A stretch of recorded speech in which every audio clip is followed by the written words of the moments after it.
Hello, I'm Congressman Hank Johnson, and I represent Georgia's 4th Congressional District, which encompasses parts of DeKalb, Gwinnett, and Newton counties, as well as all of Rockdale County. I want to first applaud you for taking the initial steps in what at times can be a daunting and complex process by watching this video.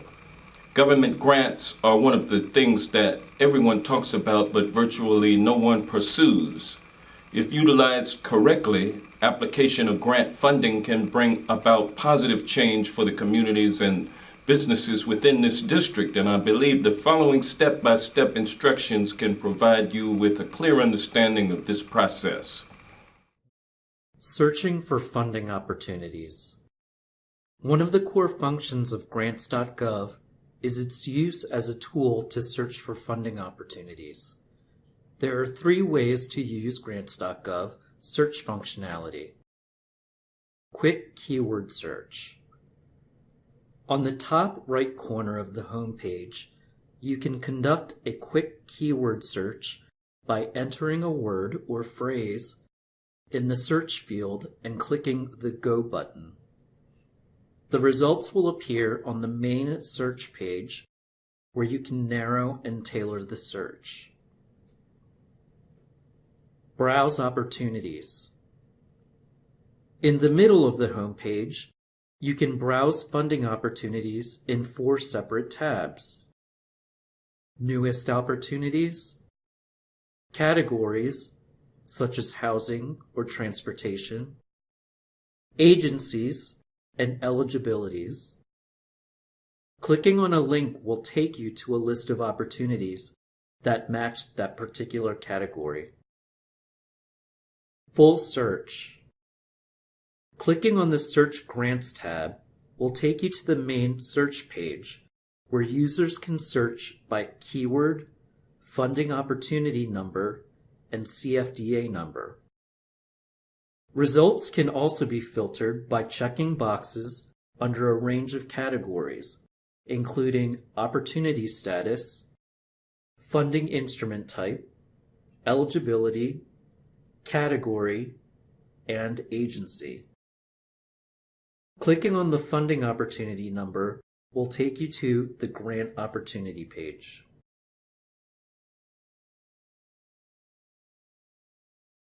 What's in an application package?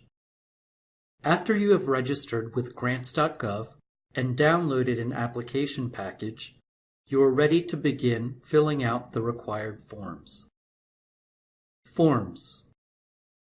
An application package is often comprised of a range of different forms. In this application, there are mandatory forms such as the SF-424, a lobbying form, and a budget form. There are also optional forms which you can select to fill out by marking the corresponding checkbox. Filling in fields. When filling out the forms, you'll notice that mandatory fields are highlighted in yellow. You won't be able to submit your application package unless all of these fields are filled out. Identifying errors. You can check your application package for errors by clicking the corresponding button on the application cover sheet. A pop-up window will list any errors that were flagged. The first line identifies the name of the form.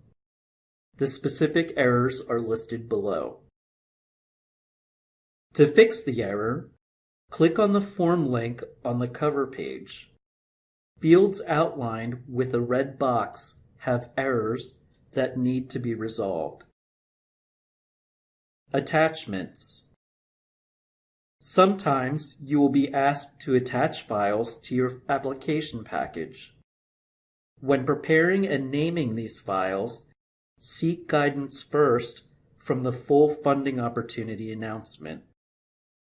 When you're ready to attach a file, click Add Attachment and you will be prompted to add a document. Saving your work. On the application cover sheet, you will also see a print button, a cancel button, and the save button. As you're working on your application package, we encourage you to save frequently. Now that we have an understanding of the requirements and how to identify possible grant opportunities, the next step is to become familiar with how an application packet is correctly developed and submitted. This may be the most important part because an incorrect application packet may provide unnecessary complications or even rejection. Submitting the application package. Submitting your application package involves several steps. First, click the Save and Submit button after ensuring that your application is error-free. You'll then see a pop-up window that prompts you to enter your username and password. Make sure you are connected to the internet before clicking the Login button. A second pop-up will then prompt you to click the Sign and Submit button. This serves as your electronic signature. Please note that depending on the size of your application, it may take a few seconds to a couple of minutes to complete the submission process. When the submission process has been completed, you will receive a confirmation notice. This notice serves as the receipt of your submission. It contains key information, most importantly, your grants.gov tracking number. Additionally, near the bottom, you can see the timestamp for when you submitted your application. Please keep this confirmation notice in your records, as you may need it for later reference. Confirmation emails from grants.gov. After you have submitted your grant application, you will receive a series of emails. The acknowledgement email.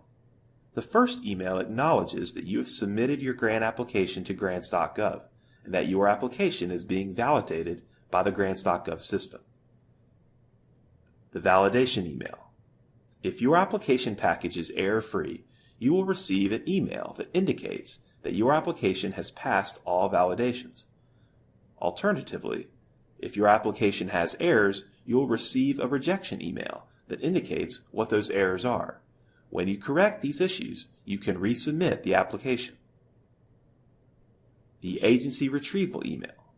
The agency retrieval email will say that the agency has retrieved your application from grants.gov. Think of it as the agency going to the post office to pick up a bundle of applications, including your own. The agency tracking number and notes emails. If the grantor assigns an agency tracking number to your application, you will receive an additional notification. Use this agency tracking number when corresponding with the grantor. A similar email will be sent out when the grantor adds agency notes to your application. Track your application. You can track your application by clicking on the Applicant tab and selecting Track My Application. You will be prompted to enter your grants.gov tracking number. You can see here that the application has been rejected. You can also log in to your grants.gov account and check your application submissions on the Applicant Center page under My Recently Submitted Applications.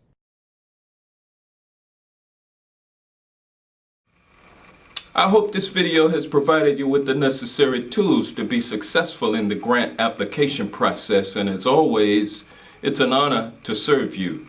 We are a committed source of support and invite you to follow up with us if you have any questions or concerns about the grant process.